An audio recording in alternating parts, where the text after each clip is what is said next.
Hey history lovers, today I'm taking you to South America's northeastern coast, to a country you might not know much about, Suriname.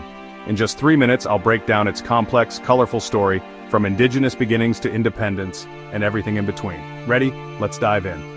Long before Europeans arrived, Suriname was home to indigenous peoples like the Arawak and Carib.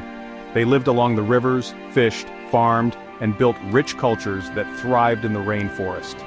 Fast forward to the early 1600s, the British show up looking for new lands to settle, but by 1667, it's the Dutch who really changed the game. And get this, they actually traded New Amsterdam, that's modern-day New York City, to the British for Suriname. So, yeah, Suriname's history is directly tied to the Big Apple. Under Dutch rule, Suriname became a plantation powerhouse, churning out sugar, coffee, and cocoa. But all that wealth came at an awful price. Tens of thousands of Africans were enslaved and forced to work the land. Some managed to escape into the dense interior forests, forming Maroon communities that fiercely resisted Dutch control and built their own cultures.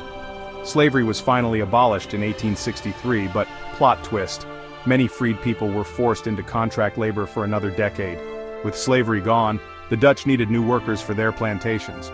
So, they brought in people from India, Indonesia, especially Java, and even China as indentured laborers.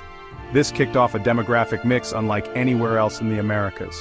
Today, Suriname is a blend of Hindustani, Javanese, Creole, Maroon, Indigenous, and Dutch-descended communities. This diversity is woven into every festival, meal, and tradition you'll find there. In 1975, Suriname finally gained independence from the Netherlands. It was a big moment, but not an easy one.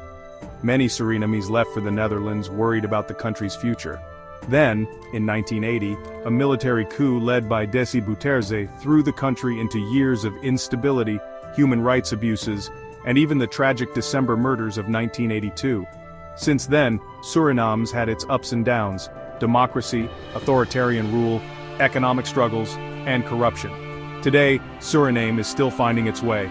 It's incredibly multicultural, full of vibrant traditions, and known for its religious tolerance. The economy leans on gold, oil, and agriculture, but political division and debt are big challenges. Still, Suriname stands out. A small country with a huge heart and a rich, complicated past. So there you have it, the history of Suriname in just 3 minutes. If you learned something new, hit that like button, subscribe, and ring the bell so you don't miss the next episode of History in 3 Minutes. Thank you for watching, and until next time, stay curious.